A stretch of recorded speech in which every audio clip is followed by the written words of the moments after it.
Γεια σας, καλώς ορίσατε σε ένα ακόμη Game Time. Θα μιλήσουμε για μπλοκ, για σερβίς. Γιατί έχω τον Γιώργο Πετρέα δίπλα μου, πρωταθλητή φέτος. Γιώργο, καλώς όρισες. Ευχαριστώ πάρα πολύ. Μας έχεις φέρει το κύπελο εδώ μαζί. Μπορώ να το σηκώσω, πιστεύεις? Με λίγη δυσκολία. Μια φορά να σηκώσω κι εγώ ένα κύπελο, ρε παιδιά, επιτέλους το καταφέρατε. Άξιζε. Είναι βαρύ, δεν είναι? Άξιζε, ναι. Άξιζε. Ναι, άξιζε. Τι άξιζε περισσότερο για αυτό το κύπελο, για πες, από τις θυσίες που έχεις κάνει? Για να με δω. Τίποτα. Σου μένει η χαρά στο τέλος. Ναι. Πόσο δικαιώνονται οι κόποι μιας χρονιάς. Ναι. Η χαρά που βλέπεις στους συμπαίκτες σου, στον κόσμο, στα οικεία σου πρόσωπα. Η αγκαλιά στο τέλος. Είχες αυτή τη σιγουριά στο βλέμμα όταν ξεκίνησε το ταξίδι αυτό το φετινό, ότι θα το πάρετε το κύπελο αυτό, όπως και σήμερα, όπως μας το περιγράφει σήμερα? Σίγουρα αυτό χτίζεται μέσα στη χρονιά. Ο Παναθηναϊκός είναι μια τεράστια ομάδα, ζει για τους τίτλους.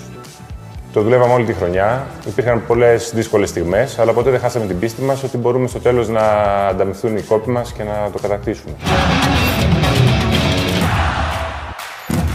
Θα μιλήσουμε για μπάσκετ και θέλω να μου πεις αν νιώθεις στο βλέμμα του Σλούκα και όλων των παιδιών του Παναθηναϊκού που φεύγουν για Αμπου Ντάμπι εντός κάποιων ημερών, αν υπάρχει το βλέμμα της σιγουριάς για την κατάκτηση της Ευρώπης για άλλη μία φορά. Θα μιλήσω για το βλέμμα του Αταμάν που το είδα και πρόσφατα. Για το βλέμμα του Αταμάν, βέβαια. Εντάξει, σίγουρα έχει ο Παναθηναϊκός τρομερά επιτυχημένη ομάδα. Μόνο και μόνο που πήγε στο Final Four είναι μια επιτυχία ακόμα. Ναι, αλλά δεν αρκεί αυτό στον Παναθηναϊκό. Σίγουρα δεν αρκεί. Πηγαίνει ως φαβορί, ως τροπεούχος και θεωρώ ότι όλη αυτή τη χρονιά έχει χτίσει την ομάδα έτσι όπως πρέπει. Έχει τους παίκτες προσωπικότητες που ξέρουν να διαχειρίζονται αυτά τα παιχνίδια και θεωρώ ότι είναι ένα βήμα μπροστά από τις υπόλοιπες ομάδες. Θέλεις να ενισχυθούν ακόμη περισσότερο με αθλητικό εξοπλισμό οι αθλητικές ακαδημίες του ΟΠΑΠ? Ναι, θα το ήθελα. Ωραία, θα σου πω τον τρόπο. Θα μας πεις τι πιστεύεις ότι θα γίνει την Παρασκευή στις 23 του μηνός στον αγώνα μεταξύ ΠΑΟ και Φενέρ. Να δώσω και σκορ. Όχι. Θέλουμε να μας πεις ποιος πιστεύεις θα νικήσει. Προφανώς ο Παναθηναϊκός. Μας αρκεί και θα γίνει αυτό που πρέπει στις αθλητικές ακαδημίες του ΟΠΑΠ. Τι σημαίνει για σένα αυτή η κατάκτηση του πρωταθλήματος από τον Παναθηναϊκό? Επιβράβευση των κόπων όλης της χρονιάς, μια ανταμοιβή προς εμάς και προς τον κόσμο. Ποιες ήταν οι πιο δύσκολες στιγμές αυτή την σεζόν? Ο αποκλεισμός στο κύπελλο ήταν αρκετά δύσκολος για εμάς, γιατί μας έμενε ένας ακόμα στόχος μόνο το πρωτάθλημα και έπρεπε να επικεντρωθούμε σε αυτό. Μέσα από περισσότερη δουλειά και προσήλωση στο στόχο, νομίζω το καταφέραμε. Ποιες είναι οι προσωπικές σου φιλοδοξίες από εδώ και πέρα? Να συνεχίσω να αγωνίζομαι σε ένα επίπεδο ώστε να μπορώ να κατακτώ τίτλους και σε ένα πιο προσωπικό επίπεδο να δω την κόρη μου να με δει στο γήπεδο, να αγωνίζομαι. Είναι 6 μηνών η μικρούλα, προφανώς δεν καταλαβαίνει πολλά πράγματα, αλλά την έφερε στο γήπεδο. Την έφερα σε έναν αγώνα και πραγματικά χάρηκα πάρα πολύ και ευελπιστώ όταν μεγαλώσει να μου πει αν της άρεσε ή όχι. Το κύπελλο το έχουμε εδώ από πίσω μας. Το πήρες καθόλου στο σπίτι? Το πήρα μετά την κατάκτηση την επόμενη μέρα. Της άρεσε πάρα πολύ μικρής. Την έβγαλες φωτογραφίες, φαντάζομαι. Φυσικά. Και το πήγε στα μπουζούκια μετά. Οπότε, ποιο τραγούδι ήταν το αγαπημένο σου μαζί με το κύπελλο? Ο ύμνος αφιερώθηκε και ο κύριος Ρούλης Αγραπηδάκης ήταν ο μπροστάρης. Είναι ο γενικός αρχηγός, μάνατζερ, ο μεγαλύτερος Παναθηναϊκός, η ψυχή της ομάδας. Okay. Και ποιο τραγούδι χόρεψε ο κύριος Ρούλης? Τα χορεύει όλα, ναι, αλλά τον ύμνο του αρέσει πάρα πολύ να κινείται όταν έχει και ένα γήπεδο δίπλα, είναι το καλύτερό του. Ποιος είναι ο αγαπημένος σου συμπαίκτης? Ο Θανάσης ο Πρωτοψάλτης. Γιατί? Γιατί με καταλαβαίνει χωρίς να μιλάμε. Αν είχες 30 δευτερόλεπτα για να πεις κάτι στον κόσμο του Παναθηναϊκού, στην κάμερα και να τα πεις μόνος σου, τι θα τους έλεγες? Να τους πω ότι να στηρίζουν την ομάδα, να πιστεύουν ότι αυτή η ομάδα ακόμα και στα δύσκολα θα βρει τρόπο να βγει στην επιφάνεια και να συνεχίσει να προσπαθεί να κατακτά τίτλους. Για πάμε στο μπάσκετ. Εντάξει, είμαι πολύ περήφανος για την ομάδα. Ο κύριος Γιαννακόπουλος έχει κάνει τον Παναθηναϊκό ένα πρότυπο ομάδας τόσο αγωνιστικά όσο και εξωαγωνιστικά. Έχει δημιουργήσει εγκαταστάσεις που είναι φάμιλες του NBA. Το δείχνει με την αγάπη του και με τους παίκτες που φέρνει.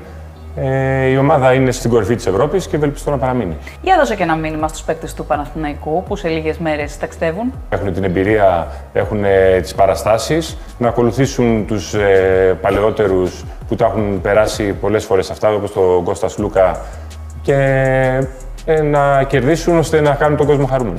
Ποιον παίκτη από αυτούς που έχει ο Αταμάν στο ρόστερ του θα διάλεγες για συμπαίκτη σου?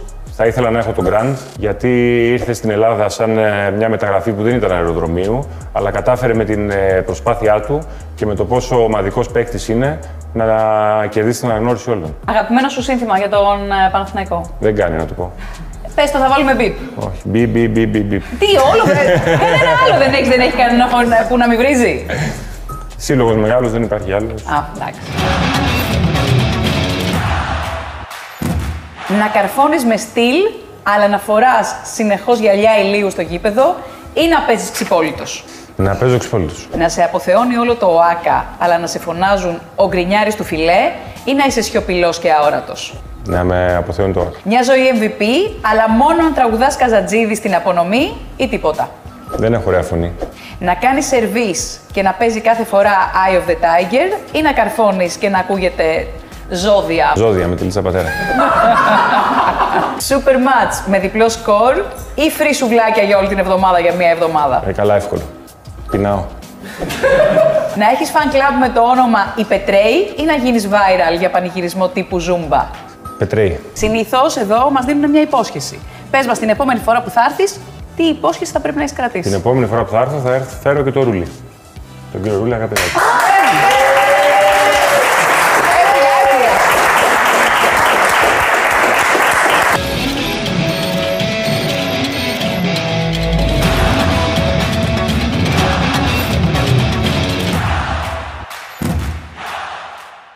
Μπορώ να το σηκώσω, πιστεύεις? Με λίγη δυσκολία. Μια φορά να σηκώσω κι εγώ ένα κύπελο, ρε παιδιά, επιτέλους το καταφέρατε.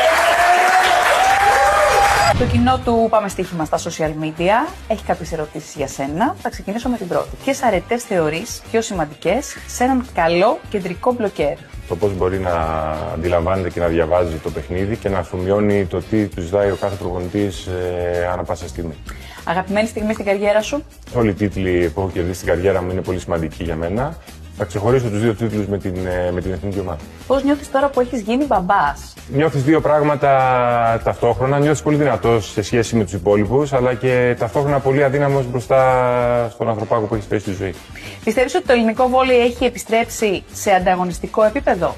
Εντάξει, η κρίση σίγουρα επηρέασε τα μπάτζετ των ομάδων ώστε να μπορέσουμε να συμμετάσχουμε σε διεθνείς διοργανώσεις και στο Champions League, θα έλεγα.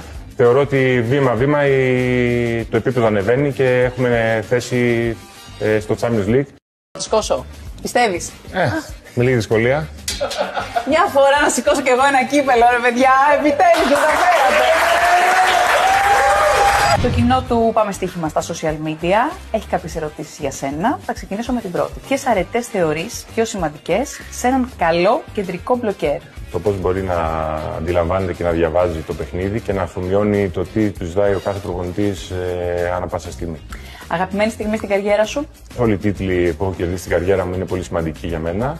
Θα ξεχωρίσω τους δύο τίτλους με την εθνική ομάδα. Πώς νιώθεις τώρα που έχεις γίνει μπαμπάς? Νιώθεις δύο πράγματα ταυτόχρονα. Νιώθεις πολύ δυνατός σε σχέση με τους υπόλοιπους, αλλά και ταυτόχρονα πολύ αδύναμος μπροστά στον ανθρωπάκο που έχει πέσει στη ζωή. Πιστεύεις ότι το ελληνικό βόλεϊ έχει επιστρέψει σε ανταγωνιστικό επίπεδο? Εντάξει, η κρίση σίγουρα επηρέασε τα μπάτζετ των ομάδων ώστε να μπορέσουμε να συμμετάσχουμε σε διεθνείς διοργανώσεις και στο Champions League, θα έλεγα.